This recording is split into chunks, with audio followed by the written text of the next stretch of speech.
B2B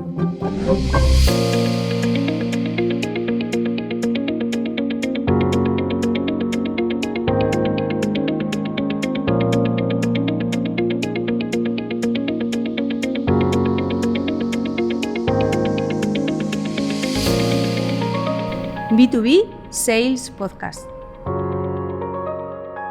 Hola a todos y bienvenidos a un nuevo capítulo sobre nuestra serie de industria. Como ya comentamos en un capítulo anterior, tenemos con nosotros a Mario Junquera, que ya nos estuvo explicando en qué consistía la directiva NIS2. Mario, atención, os lo recuerdo, es responsable del Centro de Competencias de Sistemas Críticos de Govertis. Hola Mario, muchas gracias por acompañarnos hoy también. Gracias, encantados de estar aquí. Bueno, en el capítulo anterior, que si no has visto os animo a verlo, Mario nos daba un poco una introducción de qué consiste la directiva NIS2 y qué cambios está imponiendo a las industrias. En este capítulo nos gustaría analizar cómo tienen que aplicar qué primeros pasos tienen que dar estas empresas, estas industrias, para aplicar la directiva NIS2. Entonces, ¿nos puedes dar como los primeros pasitos que tienen que hacer? Pues bueno, en primer lugar, cualquier organización que esté afectada por la directiva NIS2, que tenga las obligaciones de cumplimiento, debería primero hacer un diagnóstico inicial de su estado actual, ¿no? De cómo está respecto de las obligaciones que impone la directiva. Entonces, con esto nos referimos a que debe analizar medidas que la directiva exige, como puedan ser la gestión de incidentes, la continuidad de las operaciones, la gestión de la cadena del suministro, el uso de mecanismos de multifactor, la seguridad en el diseño y desarrollo de sistemas, la formación en ciberseguridad entre empleados y directivos. Bueno, pues debe hacerse, digamos, una foto de cuál es el estado actual de esa organización con respecto de esas medidas, para saber pues cuánto le queda, ¿no? Para llegar a un cumplimiento de la directiva. En segundo lugar, en lo que insiste mucho también esta normativa es en que debemos realizar un análisis de riesgos desde el punto de vista de la seguridad de la información y la seguridad de los servicios, para entender a qué nos exponemos, a qué tipo de amenazas desde el punto de vista de ciberseguridad y de seguridad de la información nos pueden afectar a nuestras redes y sistemas. De esta manera, pues bueno, tenemos que hacer un ejercicio que es metódico y que tenemos que analizar cómo de probable y qué posible daño puede causar cada una de los posibles incidentes que se pueden materializar en una organización. Con esto ya tendríamos un primer mapa, un primer plan para saber qué acciones tenemos que realizar para dar cumplimiento de la directiva.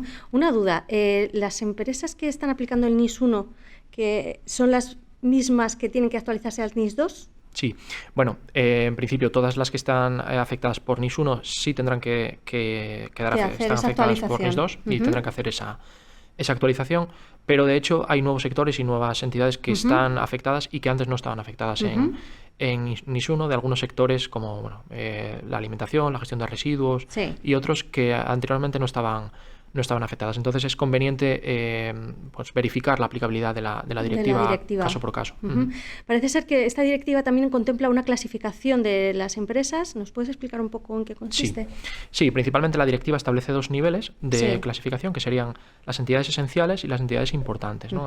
La primera de ellas, las entidades esenciales, entiende que son de algunos de los sectores de mayor criticidad y además para organizaciones en principio que superan el tamaño de mediana empresa, es decir, que se considerarían gran empresa. En el resto de sectores y también en los sectores más críticos pero con menor tamaño estarían englobadas en general las entidades importantes. Esta es la clasificación más genérica, aunque hay algunas excepciones dependiendo del tipo de organización y el tipo de servicio que presta, ¿no?